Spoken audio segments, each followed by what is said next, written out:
Hey, how's it going? It's Grant with the Garden of Eater. And Shelby. And hope everyone had a happy Easter. We're still dealing with the overload of sugar ourselves, and it was definitely like rough day for today. Just too much sugar yesterday, but cut back today. Moving on, but thought today would be a good day to talk about everything shrimp, answer anybody's shrimp-related questions, also go over a few things. First, to start off the bat, I think there's something I need to cover and go over right away. Yesterday, we posted a video. It was an egg, and we opened up the egg. Inside the egg was a bunch of different colored neocardinas. It did all right across several of the different platforms that we have. However, it really did well on Shelby's TikTok. It got over 150,000 views, 20,000 likes, and we had posted our Easter 20 for the 20% off our website, tgoeshrimp.com.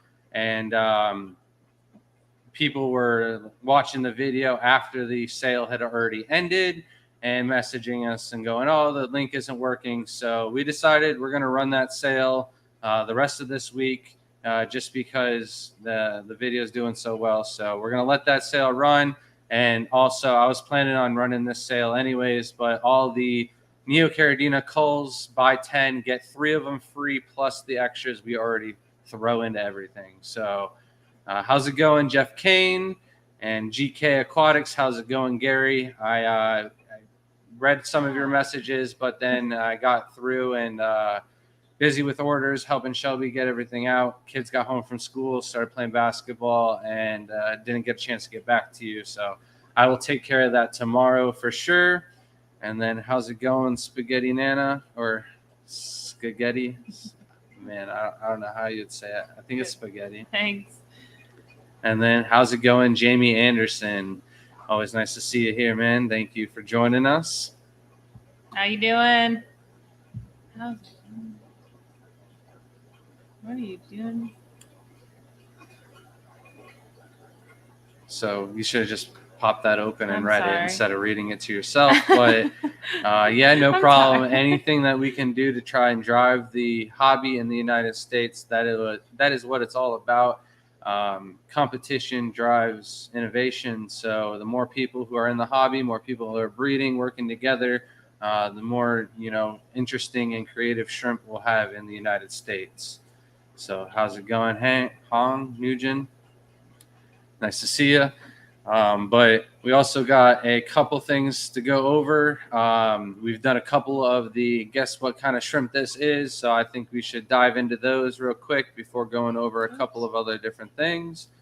So the very first one that we're going to go ahead and go through, I believe. Which one do you them want all. Oh, I guess I gave up the answer.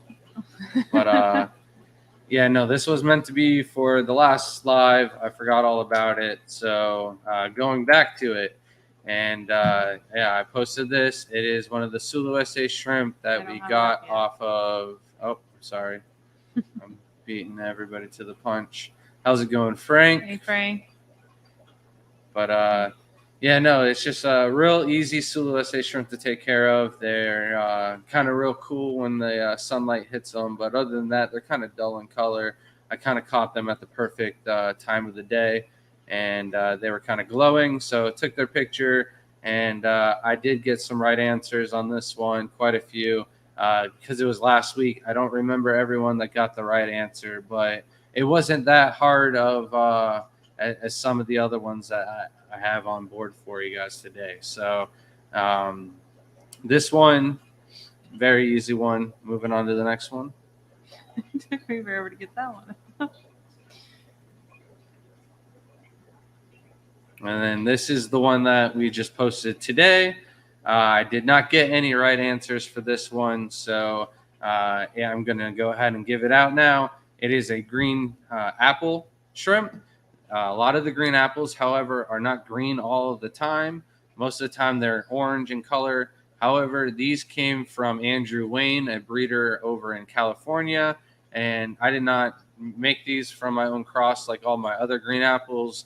I do not have any that, came out looking like this. The original cross to make a green apple tiger shrimp is Aurora Tiger crossed with Tangerine Tiger.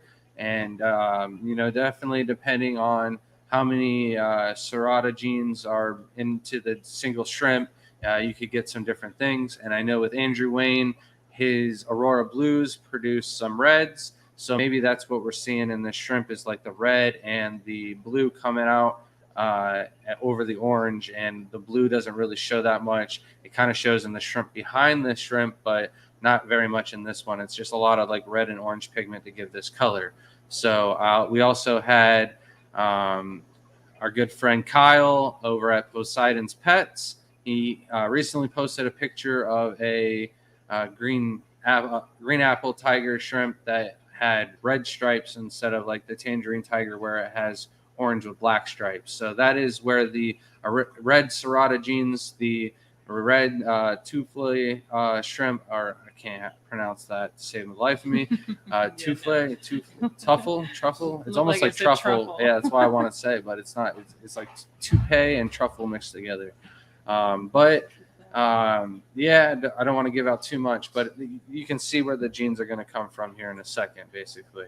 So it was just a green apple tiger, and it's basically a cull, not a nice one. And then here is the red Aurora tiger. It is basically where the serrata genes from the wild shrimp, they were selectively bred to get blue and orange for the tangerine tigers and the Aurora blue tigers. But you can also get reds. It's just not really, that pretty looking of a shrimp, so they're not that popular. Not very many people got this correct, but Uriel did get it right as red Aurora, and then Eric Lucas got it right as the red truffle tufle shrimp. Yeah, I'm gonna butcher any name. So if you're here to learn how to say names, I'm sorry. Go to Alex's channel.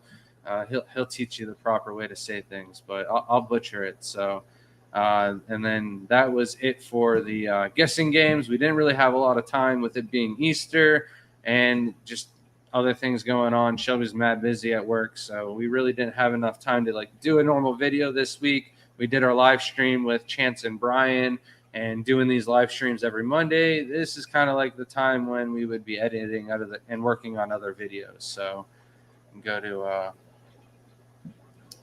you can read it. Right. So if you mix red tiger with a new black tiger, what will you get? Sorry. So I'm assuming you're going to be crossing orange eye black tiger with the red tiger.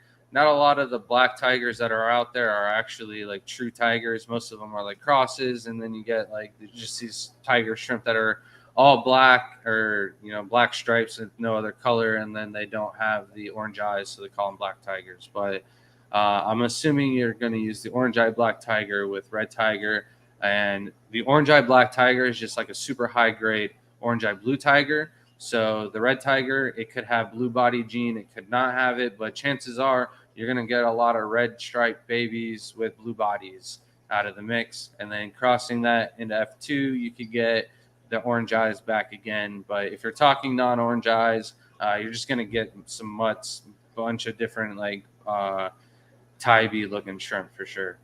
And then how's it going, Ed? Nice to see you here, man. Right. And How then you feel about the scotching oxidators?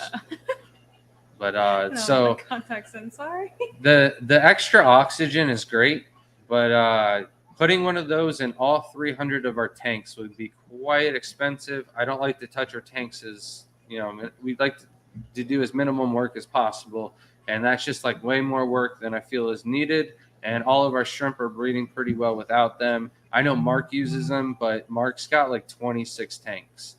And if I had 26 tanks, that'd probably be something I'd look into doing. But we keep things as basic as possible, and everything, breeds and everything's fairly easy to take care of with just the basics. So I try not to add any extras that are not necessities. And then you don't know what they are. They're like the little tiny, they got the little gray discs on the bottom, and then they're like a little glass chamber. You put hydrogen peroxide in them, The hydrogen peroxide is just oxygen and hydrogen molecules. So as it breaks down, it just dissolves into oxygen in the water. So they'd be great if you like had like power outages or something, bad temperature issues in the summer. You could add those to your tanks. But for us, I'm not going to bother using it for some tanks and not all of them. So, and hey, J. Oliver Guppies, how's it going, man? I just saw you post a picture of your lights. So nice to see all the racks and everything going. The update for our rack, you can take that one down. We don't have any more tanks running up. We still have 90 or 84 tanks running right now. We'll set up the rest of the tanks as the new substrates come in. I want to try the Echidna soil, which is like a bonsai soil. It's fairly available in the United States. You can get it off of eBay and Amazon. Or if you have like a hydroponics store or a bonsai store, you should be able to get it locally and not have to pay the shipping fees. We also are trying to get our hands on the new fluval substrate.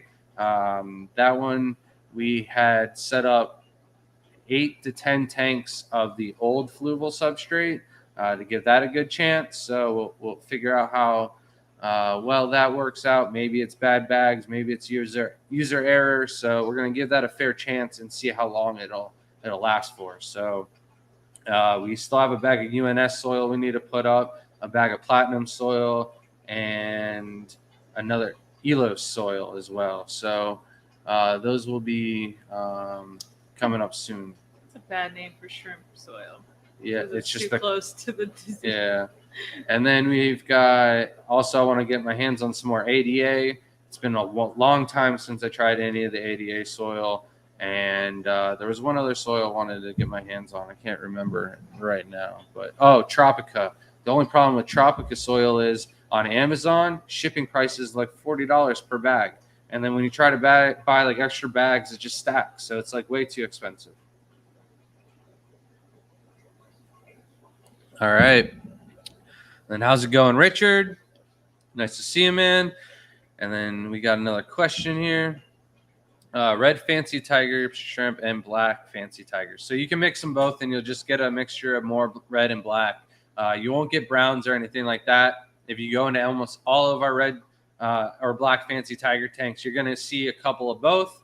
And like what I really do is I focus first on pattern. So like I have like some high grade tanks, some competition grade tanks, some medium, some low grade, and some cull tanks. And basically what I do is like a low grade will never go into the competition tank. Even if a low grade baby pops out, grows up, ends up being high grade, it'll never move up into one of the other tanks. So what ends up happening is our lower grade tanks end up getting some really nice breeders in there. So, you know, some of our lower grade sales will end up getting some higher grade mixed ones thrown in there. But because of that, I will keep, you know, some really high grade reds in the black cull tanks just because they'll end up producing a lot of nice babies. And I'm not willing to throw them into another tank. A lot of time when you're grading and selective breeding shrimp for better generations, a lot of the work is, you know, every generation you'll get less and less culls. So adding one of the shrimp from further down the lines that's got more culls in the genetics would ruin all that hard work. So, but we still keep really nice shrimp even in our lower grade tanks. So, and then, hey man, how's it going, Jeffrey Brown? Poor guy, he's up there sending me pictures of him covered in snow. Well, not him covered in snow, but all the trees and yeah. One night, I'm waiting for it, Jeffrey. But yeah, he's got too much snow and it's too much for me. So, how fast are they breeding? For the fancy red tigers, we get probably 10 batches of babies from our females a year. So every 30 days, they probably get reburied up, and then, you know, they might skip a week here or there, or, you know, a month, but probably around 10 cycles a year. But and then around 30 babies on average. So the trick is getting your parameters all right and feeding down so that way you have a higher baby survival rating. No problem, man. And then another thing I thought we'd talk about is we're going through the greenhouse and we're going through all of our culls, and I've been doing a lot of different packages. Like today, I went through one of the green emerald totes and completely got out all of the culls out of there. Somebody put an order through for 20 emerald culls on top of what other orders already had, and there was an issue getting the last 20. So went through, completely cleared out one of the emerald bins, completely cleared out one of the red bins, and the yellows are all cleaned out of culls as well. So definitely appreciate all the sales. So, I want to keep working on some of the other ponds. So any culls that are going out, I thought I'd go over a few reasons why you would buy culls and why you wouldn't buy culls. So, Shell, you gotta. First off, let's go over what a cull even is. So, when we talk about culls, a cull shrimp is basically any cull that has undesired color or pattern. And when I'm going through, I want a selective breed for the nicest shrimp. So basically, I go through, and any shrimp that I don't want to breed or its genetics passed down to the next generation, I remove from the pond, and I usually throw them into a different barrel that's nearby or something like that. And then what we like to do is sell them off at a discounted price. So usually, like a Blue Dream will be $5. Their culls are $2.50. So it's like half price for a shrimp. So, well, what's a bad thing about buying culls? I mean, there's a lot of bad things. They might revert back to wild. It depends on which culls you get. I don't know. They're not as colorful. Yeah, so color. Even though they're cheap, you are getting what you're paying for, and what you pay for a lot in shrimp. The more money you spend, is color and full coverage and more pigment. The more pattern and specific, traits, you're going to end up paying more money. However, with culls, one of the big differences is a lot of the times, and especially with Neocaridina, and even with Caridina as well, is the culls, well, more than likely 90% of them will be male. For Neocaridina specifically, a lot of the times the females just tend to be higher grade. Pigment wise, it's really hard to find a really nice stud male. So you're going to go through and you're going to cull out all the males that aren't your top, 2%. If you have a colony of 100, breeders, you want at least, 80% of those to be females, and then 20% to be the best of the best males. And if you don't have 20 males that look or perfect, go down to 10, go down to 5. As long as you have more than 2 or 3, you're good. So what ends up happening is any male that doesn't make the cut ends up getting sold as a cull, where some people are more likely to keep on and hold on to some females and stuff like that because they're going to give you 30 babies and stuff like that. But as long as they're paired up with a good male, chances are you're going to have some really nice babies. So when buying shrimp, especially culls, a lot of the times you're going to end up with a lot of males. So you're getting tired already. Always. Only 19 minutes in. Richard asked, can Neos take cold? So yeah, we got buddies who live up north where their ponds freeze over. There's a layer of ice on the pond, and the shrimp are crawling around underneath the bottom of the ice. So as long as the water doesn't freeze completely solid and turn into little ice cubes with shrimp in it, that they should be able to take it just fine. And it also matters how fast the temperature drops.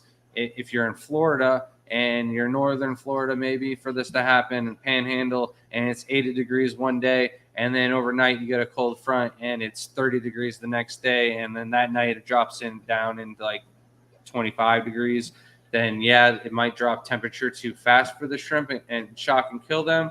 But as long as it's a gradual cold front and it kind of got into the 50s before it got into the 30s, it shouldn't be that bad. But we haven't had any issues. We keep our shrimp outside in Florida all year round. No heaters in the winter, no chillers in the summer. Our temperatures in the winter dropped down to 37 last year. And in the summer, one of our black barrels gets up to 92 degrees in Fahrenheit. So they are quite hardy. Not really anything you need to worry about temperature-wise. orange-eyed red King Kong with orange-eyed blue tiger shrimp. What would we get? So in order to get the red King Kongs with the orange eye, you had to cross, red King Kongs or a different kind of red shrimp with the orange eyed blue tigers in order to get them. So by crossing the orange eyed blue tigers with the orange eyed red King Kongs, you're kind of just going backwards. So you just be like reverting back to more tiger stripes and less of the Taiwan B full color red coverage. But you would get more orange eyed babies. In order to get orange-eyed babies, both of the parents have to have the orange-eyed gene. It doesn't have to be present, but it does have to be in the genetics. So, yeah, you just got a bunch of different like orange-eyed black King Kongs, orange-eyed tiger shrimp, but nothing pure or nothing that you could just name and say. You get a little mix of all different kind of orange-eyed mutts, but it's still a fun mix. Orange-eyed projects are probably the coolest thing out there, because there's so many different patterns that haven't been selectively bred and haven't even been created yet with the orange eyes. So you don't think they'd get red body, orange-eyed blue tigers, like red and blue? You could. That's just a mix of the different tigers, though. But yeah, it's a possibility. You got to speak up, though. I don't know if they could hear you. And Richard said, "Cool, I'm in Southwest Florida." Yeah, so you don't even have to worry about the cold at all, man. Right. Robert asked, "I'm late to the chat, but I have a 4-gallon nano tank in my Florida room. Do you think the Neos will survive this summer?" Yeah, man. As long as you have a little bit of oxygen going to the tank, a lot of the big issues is with the heat. You go through oxygen a lot faster. So if you have some good plants growing, they can feed the water enough oxygen. But it's best to have like a filter going on the tank or a little bubbler. But as long as there's good oxygen, there shouldn't be any issues with the heat. The problem is lack of oxygen usually.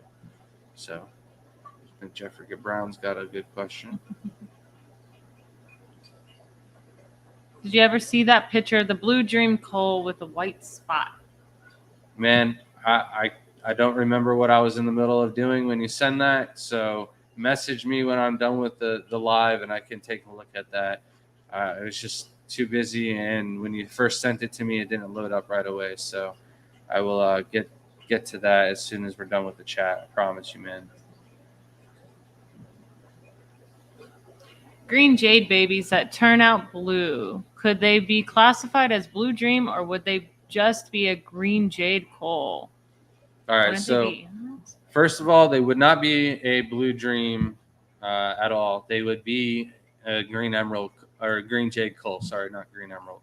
However, when we were breeding our green jades at first, depending on the line, the babies that were blue, as they matured and grew up, they would be the ones that are the solid, nicest looking green that most people really desire. They won't really have, the backline or anything like that. However, they will, for the most part, turn out to be really nice green, but not all of them. So do not give up on them. If it's a male, maybe move them to a side tank if you have the extra space. But if it's a female, you'd be surprised.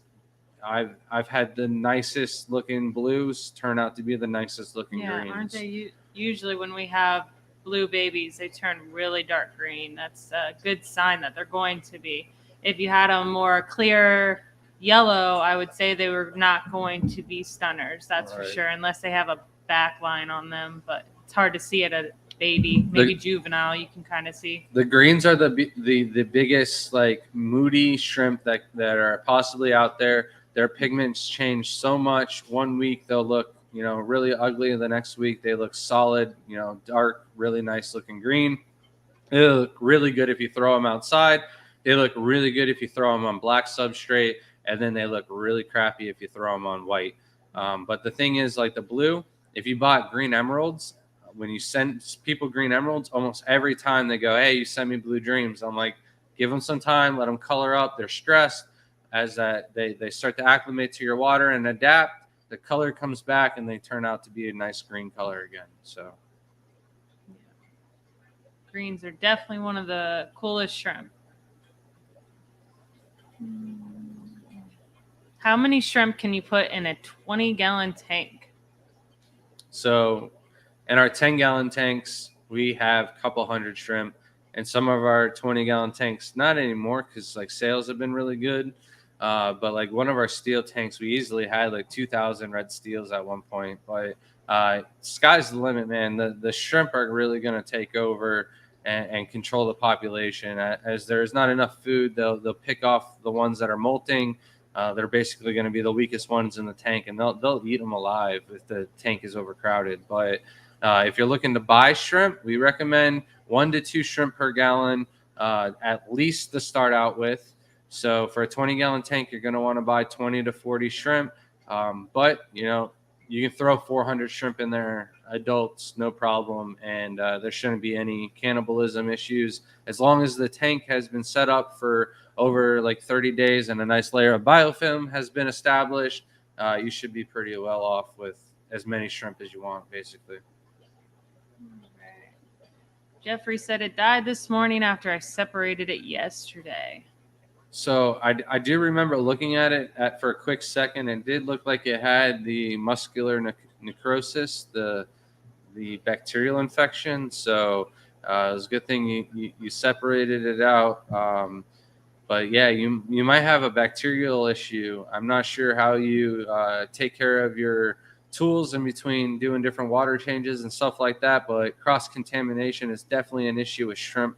That's why when you look overseas, a lot of the breeders will have different shrimp nets for each tank. Like almost all of our tanks will have their own little personal shrimp net sitting on top of them. That's the only tank that we've really caught shrimp out of. The Malala shrimp and the Sulu SA tanks, we haven't used a net in there yet, so haven't had to get them their own tank yet. Got salt from the Malala shrimp all over me. Not the Malala, the Opalula.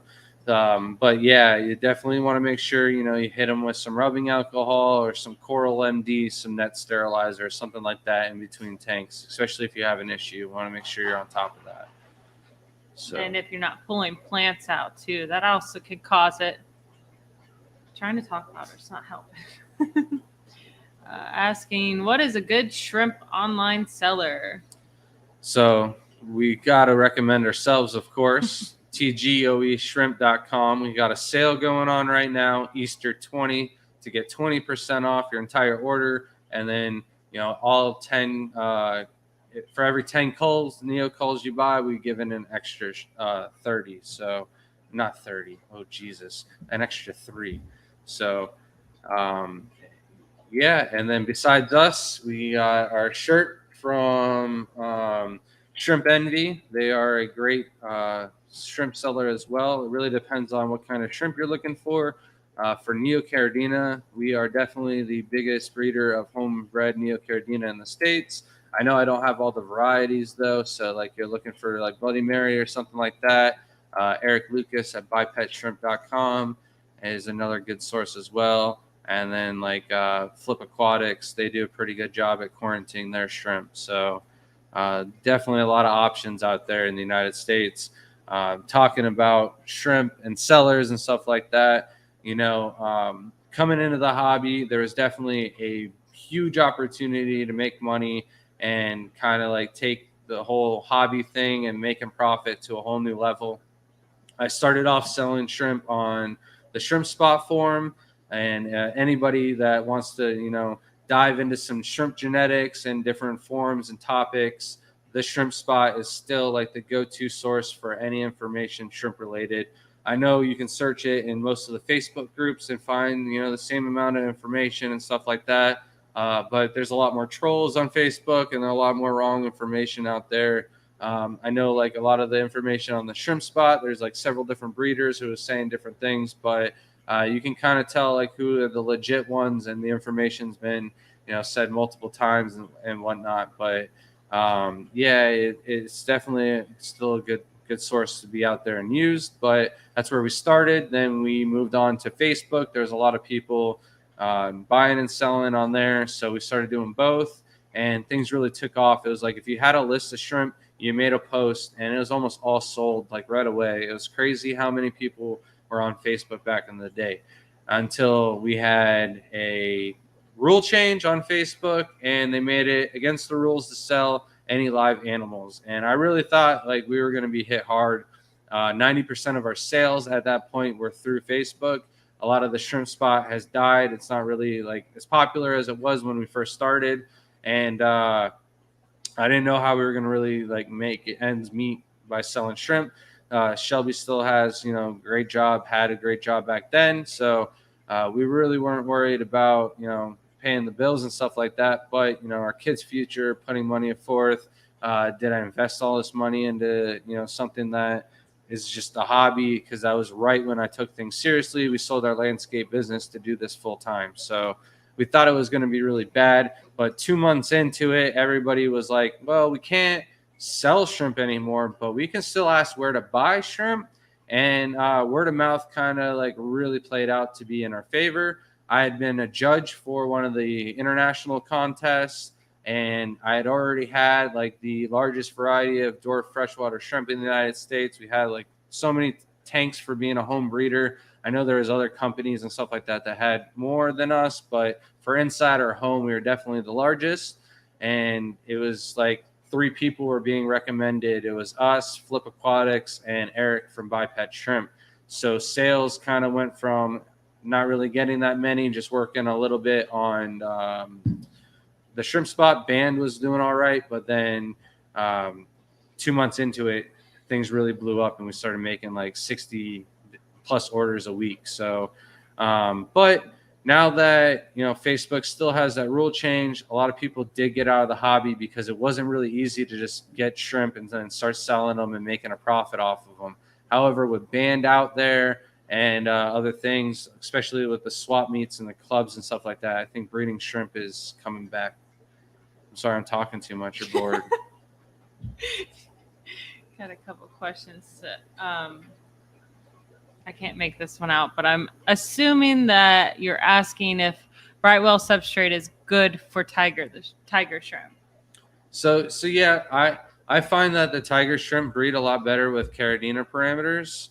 I was breeding my black tiger orange eyes in Neocaridina with salty shrimp GHKH minerals on Eco Complete, and they're breeding, they're growing, everything was all right, but somebody else was like, oh, try throwing them on Caridina parameters, they'll take off. So I took half the colony, moved them over, and they just exploded for me. And then I took all my orange-eyed blue tigers, all my red tigers, all my other tigers, threw them on Caridina, and they all exploded also. So for me, breeding on 6 pH, 150 TDS, 0 KH was the best method for us to breed tigers to meet the demand. We do have several types of tiger shrimp, and we have several tanks for each one of those tiger shrimp. So, but at the same time, like some of the tanks that we just set up on the new rack, their substrate is kind of older. So the pH is 6.7 or something like that. I would feel more comfortable throwing in some tiger shrimp on there rather than Taiwan bees or crystal shrimp. So they can definitely tolerate a higher pH, but they do seem to thrive a little bit better in lower pH. Yeah. And Brightwell is a great substrate. Yeah, so. Brightwell is great. I want to try it in higher pH and higher TDS with that. We have them up here though. Oh yeah, you threw them in there. I forgot about those. It's Matt. He wants to talk about golf. I have to message him. All right, and then I see that Jamie asked if we will be shipping to Canada. We are just now taking everything kind of serious. It's going to be a little bit till we can get to that point. Just figuring everything out. But hopefully one day I would love to, because I want to ship some isopods that way. If I ever get some rare ones, I'd like to send them to Chris Biggs. So it'd be nice to start shipping that way. Or maybe what we do is we just give it to Chris next time he comes to visits, and then he ships them to you. We'll do special orders when the Biggs comes to town. Or if we go visit there, right? Yeah. It's a possibility. They have the Fish Aquarium Society up in Canada, and I'd love to do a talk up there. So we're gonna have to buy like 16 layers of clothing though, because we don't take the cold very well. No, I'll be crying, but everything's beautiful, so it's a win-win situation. I get there is warm times. it's a lose-lose situation. No, they said there's warm times we can go. We just gotta find that day, right? All right. And this person ordered Calcio bees from Eric Lucas. Yeah, he's got some nice ones. Mm-hmm. How long is realistic time frame for cycling a Caridina shrimp tank? So I always recommend 30 days, and the reason why I recommend 30 days isn't really because the cycle of the filter. The shrimp are such a very low bioload that a lot of the times they don't need a fully cycled filter. But what I do recommend is the full 30 days for a nice thick layer of biofilm to grow all over the tank. That way you don't have to play that whole am I overfeeding, am I underfeeding game. You can kind of rely on the natural balance of the tank to take care of those things and wait a week or two before you even start feeding the tank. And that's what I had the most success and least amount of issues doing it that way. Right. Hello, Aqua Balls. What's up, man? Thanks, Coral D. I don't know. How's it going, Tech? Hey, Ray. Thank you, Frank. Don't forget to hit that like button. Yeah. How's it going, Lewis? Nice to see you here, man. Oh. It's snowing in Toronto, Ontario. No, thank you. Yeah. Nope. In Alberta, you guys can keep all the snow. Just take it all. I think it was the Colorado Aquarium Society had us come in August. And was it August? No, it was April. It was April. And they had a very light snow on one of the days that we were there. And the kids had never seen snow. We were walking into the biscuit company, and the planter was full of snow. And I just kind of ran my hand through the planter, grabbed all the snow off the top, rolled it into a ball, turned around, and nailed Jaden right in the chest with it. He looked at me and was like, "Was that snow?" He's like, "What was that? Like, it disappeared. Like, you hit me with it. There's nothing here. I'm not wet." So, yeah, he definitely got him. We went and had breakfast and then found like a nice park with a bunch of snow in it. Had like a little snowball fight. Got cornered, or not cornered, but like definitely blocked off by a goose that was not happy. So we had to go around the goose just to get to the park. But, yeah, no, it was a fun trip. But it was just enough snow that we got the see it. And it was just warm enough that all the snow was gone by like noon. So it wasn't that bad. It was that bad, though, when we went to a waterfall and the river, and it's nice and sunny out, and we're both looking at it like, this is beautiful. We're from Florida. We take our shoes off and we jump in any river that we see. Don't do that up north. When our feet were frozen within seconds, and I learned the hard way that you cannot go in every river you see. I didn't go in. Yeah. I did slide down the waterfall, though. It was frozen. Very dangerously, but look, it was fun. That's for sure. He said to go to Canada in August, so we'll put that in the book. August. I don't think we have time. August. It's going to have to Not be this year. We'll do next year. Yeah, the next year thing. That's beautiful. I think somebody asked us to go to Pittsburgh, and we have to decide whether June or July if we're going to go yet. Do you own any rare aquarium plants or tropical plants? So we definitely have like some rare mosses, like the boost moss. That's a little rare. Yeah, you're shaking it. I got some rare boostes. Like we got some variegated boosts. We've got some nice blues and purple ones that I don't have the name of, but when I posted them for sale last, Jenny West bought them within like 5 minutes. So, when Jenny West is buying your boost, you got something special. So I've been hoarding it since, just growing it out. But then like we got some bulbitis vine. We've got, I don't know what the other one is. It's like right here, isn't it? Yeah, it's up here in this tank, and then up in another tank. We got some rare. The one in the kitchen. Yeah, just some rare mosses and boosts, and maybe an Anubis or two. I got some Stardust Anubis that's really nice. The blood vomit be rare? The blood vomit's gone. Didn't make it. Just didn't make it. But no rare tropical plants though. Not until Chance sends us. If you want any of that stuff, man, you got to hit up Chance Kramer over at Aquascape. He's got all the goodies. All the fun stuff we keep getting off of him.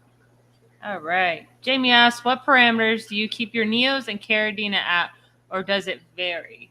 So all the neos are cared for outside, and they are on tap water with prime. Our tap water comes out at 170 TDS, about 7 GH, 3 KH. And when you top it off with prime, it raises the TDS up to 180, so it adds on 10.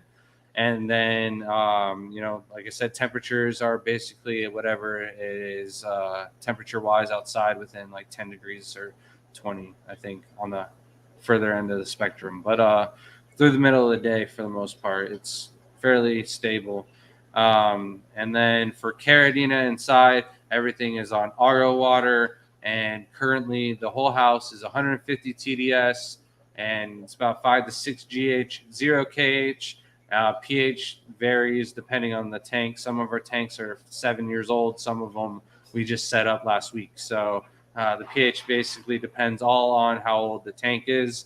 And then like the shrimp that we carry, like I said, we'll put that tiger shrimp on tanks that are a little bit older where the pH is a little bit higher. And then, we keep our bee shrimp, our pintos, our boas, stuff like that on the fresher soil. That's the lowest pH. Generally like a year of really good stable low pH or 2, and then we move them into a new tank so that way they're constantly at the lowest pH possible. But 150 TDS is what we're doing right now. With the new rack, I want to try some shrimp at 110 TDS. I want to try some shrimp at 280 TDS. So just really differently, extremely far ends of the spectrum. Figure out what works differently. I know like Nico Rico in France, he breeds a lot of his shrimp at 150 TDS, but then some of the Taiwan bees or crystal, don't quote me on this one, I can't remember. It's been a long time since I talked to Nico. Or maybe it's the Calcios or something like that. He breeds at like 280 TDS. So I'm going to message him and figure out which ones he keeps at that TDS before I run it. And then that's about it for those. And we keep our whole house at 72 degrees, so that way it keeps all of our tanks around 70, 74. The lower tanks on the floor will stay a little bit lower in temps. The higher one up, they kind of get to 74 degrees, a little bit hotter than the houses. How's it going, Robert? Nice to see you, man. Show me I got the shirt on. I already showed it off. He wasn't here, though. Huh? All right. What's the perfect shrimp setup for a beginner? Tank, filter, decorations. So perfect tank. Go to Petco, buy your 10-gallon tank on the $1 per gallon sale. I'm going to assume you already did that because the sale just ended. So if you didn't, sorry, you're going to have to pay full price, $20 for the tank. But still, you could do bigger. The bigger, the better. I always recommend going the higher volume of water because that is going to help keep your water parameters as constant as possible. The smaller tank you go, the more influx and parameters you're going to have. So 10-gallon tank is the bare minimum that I like to do for breeding. I don't even like using like the breeder boxes or anything smaller than 10-gallon tanks because I have slower breeding cycles. The shrimp grow up slower, and then I don't get as much breeding in the first place. So 10-gallon tanks. Filters, I prefer just the dual sponge filters. We just set up 100 10-gallon tanks. All of them have these dual sponges. If you want to use under gravel filters or the little UGF boxes, those are all great too. We also have a bunch of hang on the back filters that have the little filter guards. Those are also good. But if I'm going to say beginner, go get a cheap Whisper air pump and a dual sponge filter. It's going to be cheap and it's going to work just as good as any other option out there. I know more flow, more oxygen, stuff like that. That's going to be, of course, the best option, but it's not going to produce that much more results. So, and then decorations, I recommend, if it's neocaradinas, get whatever substrate is going to be in your budget. You can do black diamond blasting sand is the cheapest substrate out there. However, it takes some work to wash it, a lot of little glass pieces, so it's a little sparkly. But Sparkling. if you don't mind that or anything, you can just send it with the black diamond. You don't even have to rinse it. The shrimp will be fine on that. But I like mixing it up a little bit with the samurai soil. It's super clean. It looks kind of just like aqua soil, but you don't have to rinse it. You don't have to do anything with it. You just throw it in the tank and run with it, and it looks really good. I recommend black over some of the lighter stuff. It's all food now. I recommend black over like white substrate for most shrimp because the shrimp are going to try and camouflage. So the darker the color, the darker the shrimp are going to be in pigment. So you have white substrate with yellow shrimp, chances are you're not really going to see them very much or see them as easily as you would if they were on black. They're really going to pop. Decorations though, I really like spider wood, Malaysian wood, and the Mapani and stuff like that. Those are really great woods. Stay away from I don't think Mapani for a beginner. It's going to just make your water brown and black water, but it's great. It's going to produce a lot of biofilm, and that's going to be it's going to be the food that your shrimp are going to thrive off of for the first week, 2 weeks until you see that biofilm disappear. So definitely get some wood, some plants like some moss, some boost, some anubis, something like that.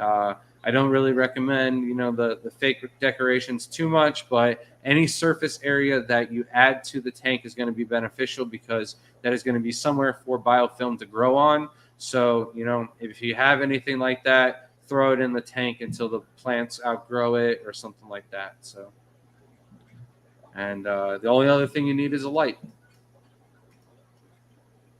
LEDs are fine.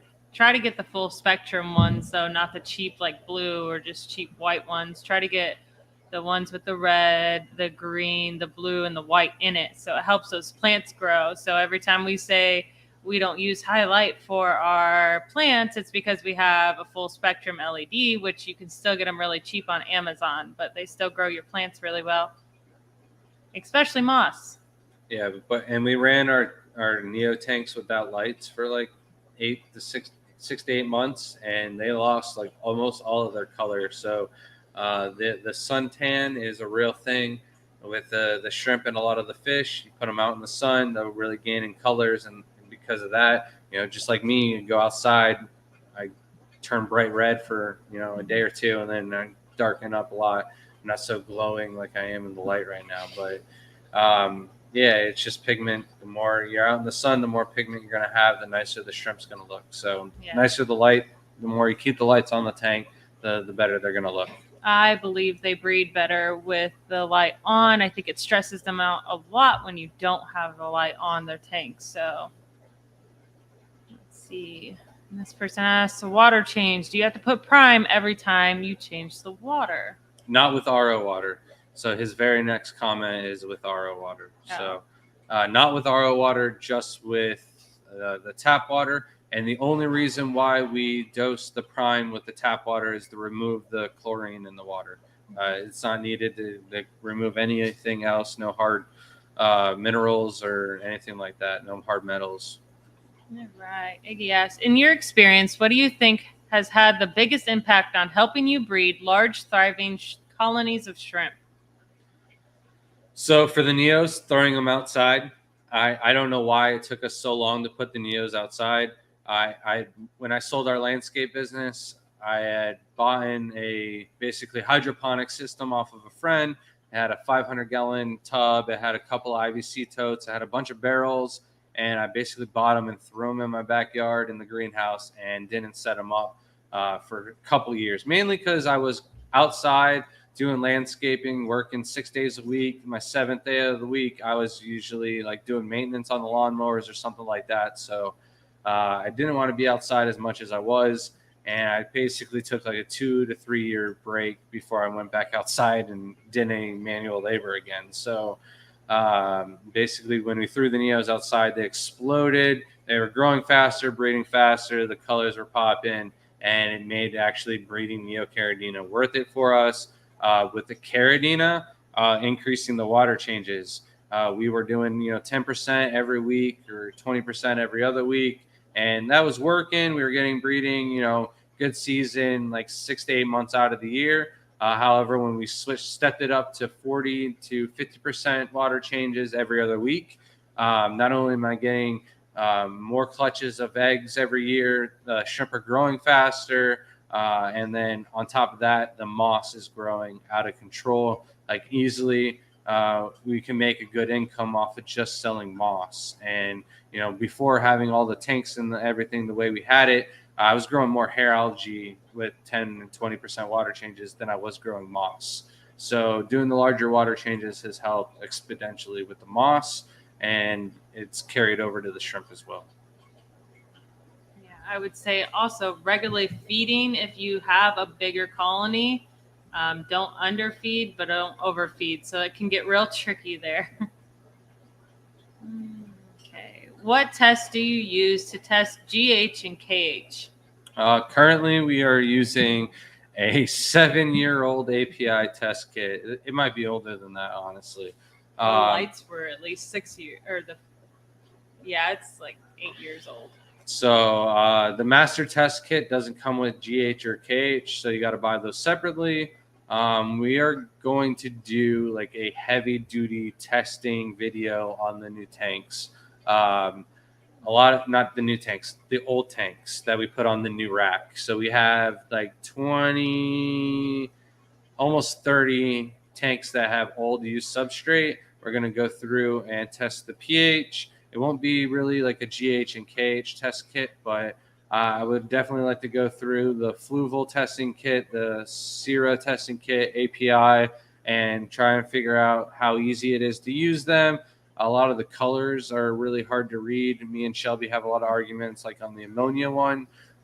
So it's just like, we're going to figure out what's easiest. And we already have like one of each of the test kits. I might buy two, see if the same test kits themselves are actually accurate with one another. I've had a couple people tell me that this brand was, accurate with 2 out of the 3 test kits and one of them wasn't. So they don't use that test kit because one was faulty. But at the same time, expiration dates and stuff like that, it all comes into play.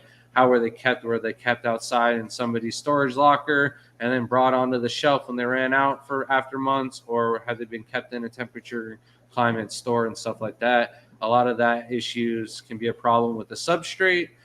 So like with the fluval especially, I have a good feeling that this fluval was kept at the warehouse for not that many long time, but in proper conditions, flown to the Aquashella show, and then we didn't use it for the show, so I brought it home, took care of it inside, and held it until we were able to use it on the tank rack. So hopefully we get a good full 2-3 years out of the substrate, and if we do, then maybe the other bags it's from sitting at the warehouse at Petco or something like that for way too long. So we're running through, huh?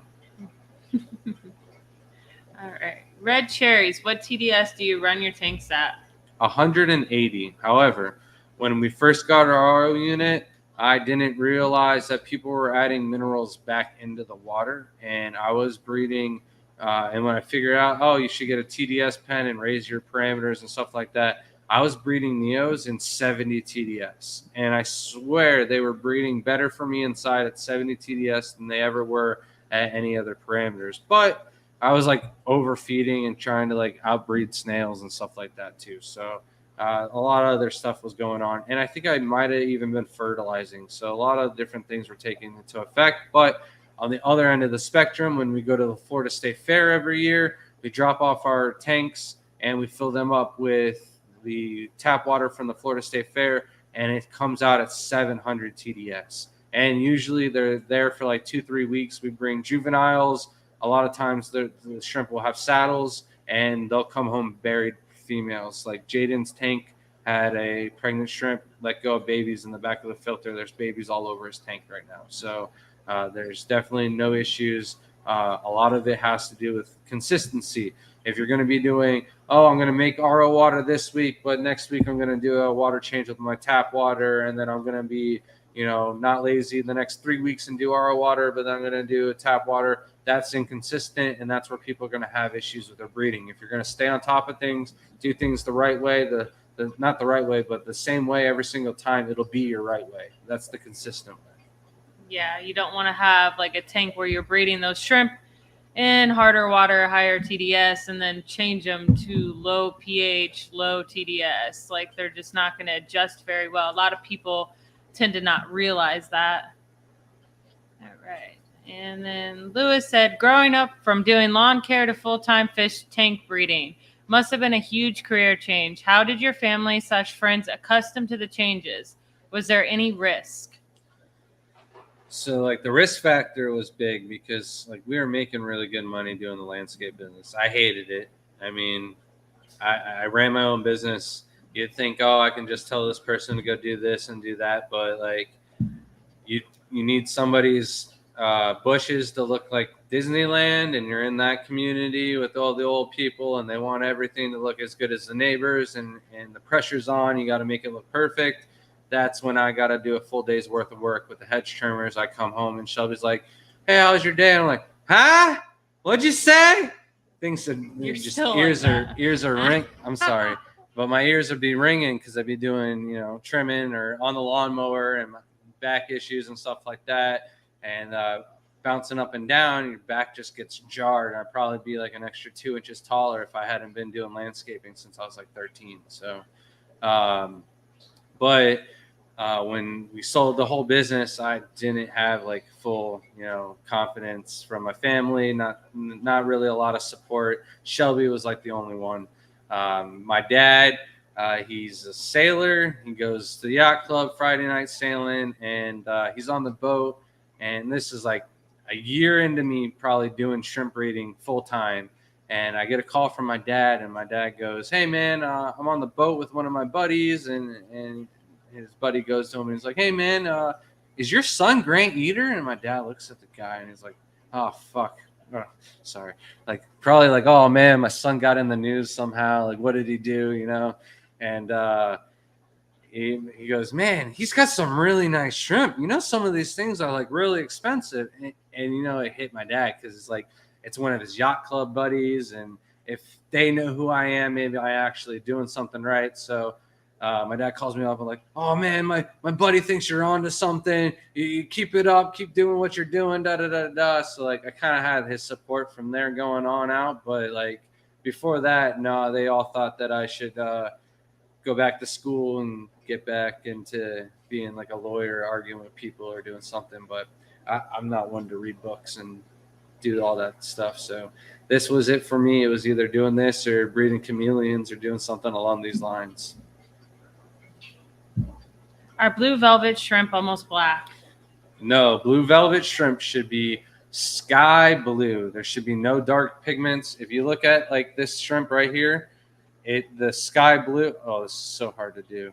The sky blue right here should be the only color you see on the shrimp. If you see this dark navy blue pigment to it at all, chances are it's just a blue dream cull, and blue velvet should have no blue dream pigment to them at all.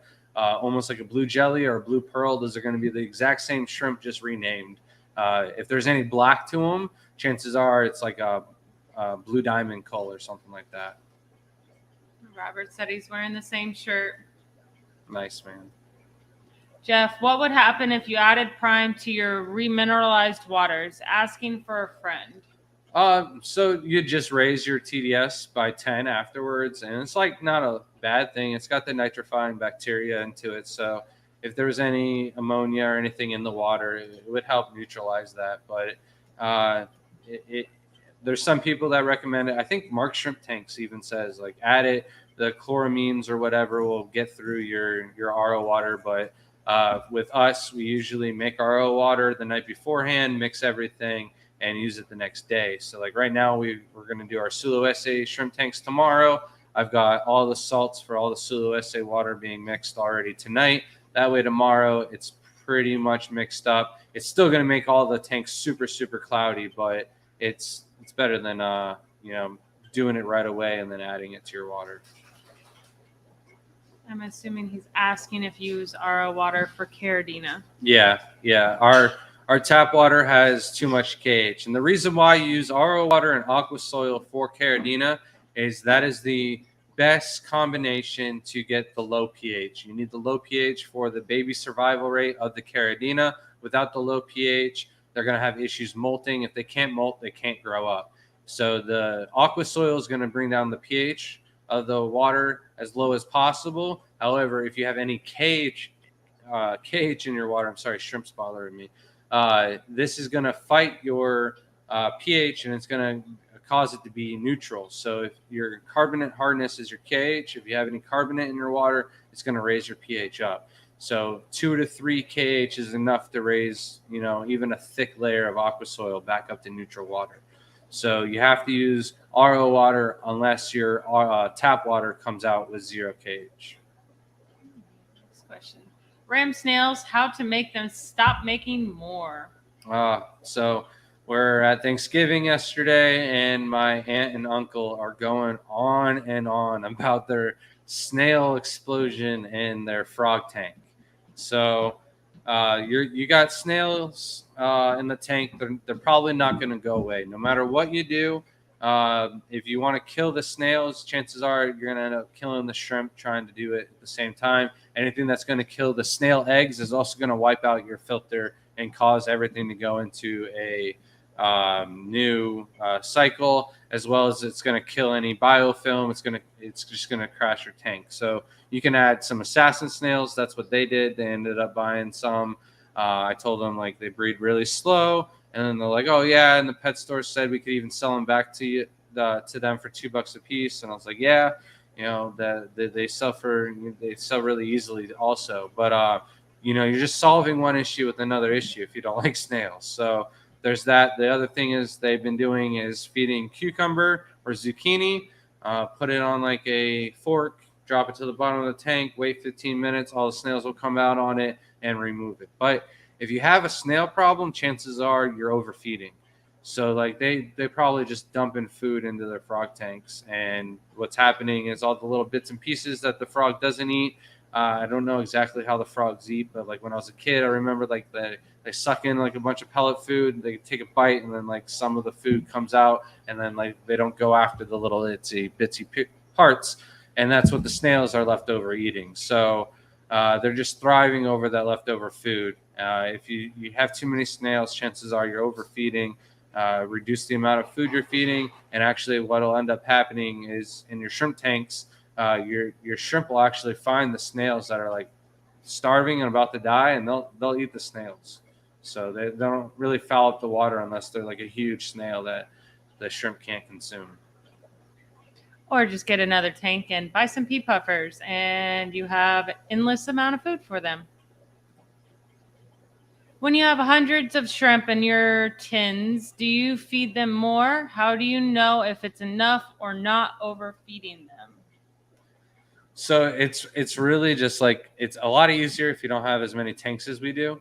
I really try to like if I have hundreds of shrimp in one of my tanks, I'll do a sale on those type of shrimp to get them out the door, or I'll offer them up on my wholesale list, and that usually clears them out, so I don't have a buildup. But we feed every other day. You can feed those overpopulated tanks every day, but what I recommend is try and mess around with feeding, so that way you feed enough food that there's still a little tiny bit of food left over after an hour of feeding. And those really, an hour and 30 minutes, everything should be gone. So after 2 hours, there should be no food left over in the tank. You have to pull it out. So you can just really got to play around and feed, 2 or 3 sticks until, there's just a little tiny bit left after an hour. And then, you can skip a day. You can feed every day that way. But like chances are, if you're feeding every other day, you'll be able to feed 3 or 4 sticks. You're feeding every day, 2 sticks. Said my tap TDS is 60 to 80. I want to keep and breed Caridina blue bolt. Should I get a RO? So I really can't tell you based off of your TDS. I would need to know your KH. If there's just one KH in your water, then you're going to need to get an RO unit, because it's going to fight with the substrate soil. And even if your substrate soil is able to buffer, it's going to only last so long. So if it's constantly trying to fight against that KH, your substrate might only last 2 to 3 years, where if it had absolute 0 KH, your substrate might last 4 or 5 years. And it might not even last the whole year if you have 1 or 2 KH in the water. So it really depends on what minerals are making up that water. But hold on. With 80 TDS, you're gonna have like a lot less time in between. Or oh man, you won't have to change your filters nearly as much. With 180 TDS, I barely ever have to change my filters. 45 minutes south of here in Newport Richey, my buddy was changing his filters every 10 days or so. So 80, 60, 80 TDS. I wish my water was that low. It'd be a lot easier to replace our filters and not have to do it as much. How much for tiger shrimp go for? Depends on the tiger shrimp. Tangerine tigers, $4 a piece. Super tigers are $5. Raccoons are like 8. Orange eye blue tigers, 10. Red tigers are also 10. Orange eye royal blue tigers are like 15 and up. Same with the orange eye black tigers. Royal blues are 10. Really different prices. The fancy tigers, that depends on the grade. You can get culls for like $6 a piece. Then the higher grade ones, you can spend up to $200 per shrimp. So, Person said, I gave up on water testing many years ago and don't regret it at all. so we do very rarely ever test water. And when we do, I mean, Shelby does it. I ask her, hey, this tank, I don't believe the pH is doing well. And then she goes and checks it, and the pH is still on point. And I'm like, sorry, it's just been so long. I thought it was bad by now. But I do a big water change on it, wait a week, and the next thing I know, all the shrimp are buried up again. So we really just test the water going into the tanks, and I only test the TDS. As long as my RO water is coming out at 3 TDS or less, I know there's nothing in the water. And then as long as I'm just using GH only minerals, then everything's good. I'll also just really quickly test the tap water to make sure it's coming out at 170 TDS. Then I know everything's good to go. If it was all of a sudden to read like 280 or higher or something like that, then I know that they just added something to the pipes to kind of clean all the corrosion in the pipes. And that's why the TDS is so high. It's all that old buildup is being released into the system. So I'd probably wait a week on doing water changes. You'd be better off skipping a week than doing it, not knowing what all those hard minerals are in the water.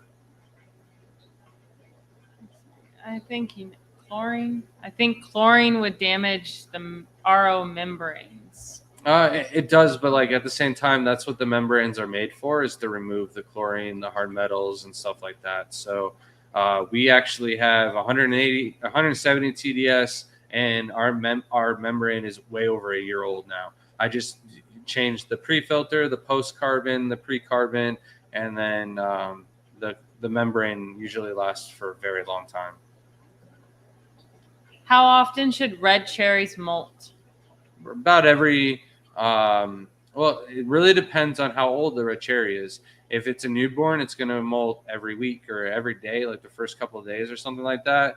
I can't remember exactly how it is, but they'll molt really quickly the younger they are, and then as they mature and grow older, shrimp are just kind of like reptiles where they never stop growing. So a full adult will molt every month for a while, and then as it gets 3 years old, 4 years old, it'll start molting less and less because it's just not growing as slow or growing as fast. So you could have like 2 months in between molts on your oldest shrimp. And I wouldn't worry too much about it, especially if you have a lot of shrimp in the tank, because they'll all eat that molt really quick. So you might not even get a chance to see it. So don't stress if you don't see it, because they do eat them, and it's very good for them to eat it. So don't take it out either. Yeah. How do you feel about the seed shrimp? Found any way to get rid of them? Accept them.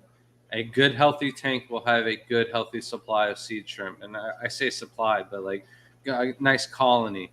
Like the worms and everything else, the snails, the seed shrimp, as long as it's not scuds and planaria and hydra, I welcome it into the tank. Just because like leeches are bad too, and fish are bad, but like everything else that's part of an ecosystem that you can all have growing and thriving in the tank, that's not going to be eating off of one another or consuming any competing for food issues or anything like that. The seed shrimp are really going to be in any tank, no matter what you're going to have. I just realized I'm talking to Robert. Jesus. But yeah, I set up brand new tanks on the bottom, no substrate or anything in them, and I guarantee you, in like 2 weeks, all the tanks will have seed shrimp, whether I like it or not. They can their seeds can go airborne, and they can basically spores travel, go from one tank to another. So if you don't have seed shrimp, chances are they're coming, or you just don't know. They're so small and little tiny nooks and crannies. But if you don't like them, stop feeding as much, and it shouldn't be an issue. But I've accepted them. I have a green jade with a complete blue left side, a yellow back stripe, right side is green and head, and the blue tail. Sounds cool. If you could get a whole tank of those, that'd be really interesting. But yeah, no, that would be a cool half-cider style shrimp. Not sure if it's actually a true half-cider, but yeah, no, that's definitely interesting if you can get more of those to breed. The coolest thing we have right now in our greens is the metallic, red, green, bronze looking color on the shrimp. And then some of the culls came out like a blue, just kind of, this is the third, fourth time I've done that, but kind of a shrimp that looks just like that. We actually brought up for our guess what kind of shrimp this is, I think. Or if not, it's coming. Yeah. And Brightwell, how long do they last? We've got Brightwell tanks that are 5 years old right now and still going strong. So it is definitely one of the best substrates that we've tried out. The only thing better that I've ever used is the original ADA version. And since Amano died and they don't get the substrate from the same source anymore, Amazonia isn't as good, in my opinion. I haven't tried the very, very new batches or anything like that, but for consistency and all around having good batches of bags and all around good soil, Brightwell is our go-to. So. And then he asked, did I miss your Easter sale? No, because of the good video that we posted yesterday and how well it did, and so many people saying the link doesn't work after the day ended. We decided to run it. So Easter 20 will get you 20% off the entire website, and then all of the culls. I'm probably going to run this through the entire month until all the ponds are on point. If you see any of the culls come off the website, then we're probably coming to an end. But yeah, all the culls for Neos are buy 10, get 3 free, not 30 like I said before. But they're in the net, you get them. I don't put any culls back in the pond. So if we scoop up a huge group of shrimp over a food pile and it's only 10 culls in the cup, or an order for 10, whatever's in the net is going in the cup. So some people get a lot of cull hookups. Robert said, thanks. I love the seed shrimp too. My wife always wants me to get them out. Maybe she'll listen to you. Yeah, it's all preference. I can't believe when I first started, I bought those plants from Pet Supermarket, the aluminum plants. They don't sell them anymore, but it was a big thing. They're green leaves, and then they have silver spots or striping to them. I can't remember anymore. But we bought them. We threw them in our tank. They looked really good for a day or two, and then they all disappeared. And all I could see were the snails eating the stem. And I'm like, oh, my God, these snails, they're horrible. What am I doing? And I was going on a spree, a snail murder spree, just smushing them to the sides of the tanks, killing them, trying to do everything I could. And that time I only had 3 shrimp tanks. So I was in the kitchen. Shelby's like, what are you doing? I'm like, I'm killing snails, trying to get rid of these things. And it was driving me nuts. And now that I think about it, I should have accepted them. I should have been like, these things are cool. They're living in the tank, but I thought they were murdering my plants. I was like, I'm not buying more plants. I need to get rid of these snails. But the snails are only going to eat the plants that are dead, dying, and withering away. And those aluminum plants, just like the purple waffle plants, they're not an actual aquarium plant. So they're just going to melt and get eaten by snails. They're snail food. So that was a lesson learned. And since then, I have accepted my snails. And the seed shrimp, I'm not sure like what actual benefits they have for shrimp tanks, but like the snails, the little slime trails that they leave behind, those are the best nutrients for baby shrimp. So you got a snail runs along the path where a baby shrimp's going to be. That baby shrimp is hooked on little snail sludge slime biofilm mix for a couple days at least. It just has to follow the trail for more. Frank said, another great live. Thank you both for the great info. Thank you, Frank. Thanks, Frank. And he said, these will be my first shrimp, but I have several mature tanks for them. Nice, man. I think you said that you had like some green jades already in the cart, and then like the next order of green jades, I was like, oh, it must be for him. I didn't look at names. Like Shelby, write down the names and then fill out the orders or what cups need to be filled, and then I just go fill them. And I was like, oh, it's got to be for him. So I threw in a bunch of extras. Somebody else got them, but I'll hook yours up too. So. But yeah, no, I got you, man. Especially the green jade culls, because we are going to. I kind of want to save this for our next video that we're coming out with. But the green jades are with the turtles, and I want to get all of the green jades out of there. I want all of the substrate out of the turtle pond, and we're gonna go bare bottom. And I'm probably gonna put blues in just because they're so much easier to go through and see and cull, and not as many culls as the greens in the first place. And then because the tub is like mostly white on the sides, the greens don't look nearly as nice as they do as the blues on that substrate. So is that it? Are we all caught up? I know Shelby's getting tired, so I think that is going to be it for tonight, guys. Thank you all for watching. Again, the code is Easter20 for 20% off the website, tgoeshrimp.com. Thank you, everyone, for watching. We will not be going live with Chance and Brian this Wednesday. We will be going live with them next Wednesday. So that gives us some time to maybe work on a video, get the updated version of the Neocaridina all done, and what we have to do to take care of everything before the big summer breeding rush. So thank you guys for watching, and as always, we'll see you next time. Have a good night.